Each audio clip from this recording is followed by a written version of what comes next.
نحمدہ ونصلی ونسلم علی رسولہ الکریم اما بعد۔ مرکز اہل سنت والجماعت سرگودا پاکستان سے آپ کے سوالات کے جوابات کے لیے حاضر خدمت ہیں۔ رمضان المبارک کا رحمتوں، برکتوں اور مغفرت کا سامان لیے ہوئے مہینہ ایک بار پھر ہماری زندگی میں ہے۔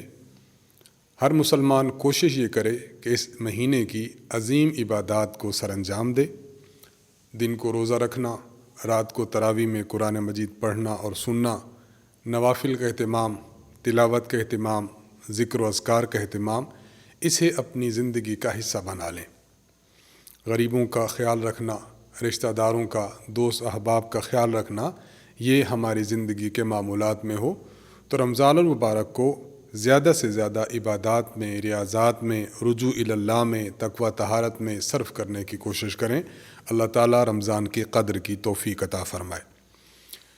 اس مہینہ میں ہم نے جو سلسلہ شروع کیا ہے سوالات اور جوابات کی روزانہ نشست کا، اس کے لیے ہمارا ای میل ایڈریس نوٹ فرمائیں: markaz.edu87@gmail.com۔ اسپیلنگ یہ ہیں markaz.edu87@gmail.com۔ اس ای میل پر اپنا سوال اردو زبان میں لکھ کر ارسال فرمائیں۔ انشاءاللہ العزیز اگلی نشست میں اس کا جواب دے دیا جائے گا۔ تو شروع کرتے ہیں آج کے پہلے سوال سے۔ پہلا سوال ہم سے پوچھا ہے عمران علی صاحب نے خانے وال سے۔ آپ پوچھتے ہیں ہمارے ہاں آج بادل تھے، اس لیے افطاری کا ٹائم صحیح طرح سے معلوم نہیں ہو رہا تھا۔ ہماری مسجد میں 5 منٹ پہلے اذان دے دی گئی، ہم نے افطاری کر لی۔ ٹھیک 5 منٹ بعد اعلان ہوا کہ روزہ کا وقت اب ہوا ہے، پہلے جو افطاری ہوئی ہے وہ ٹھیک نہیں ہوئی۔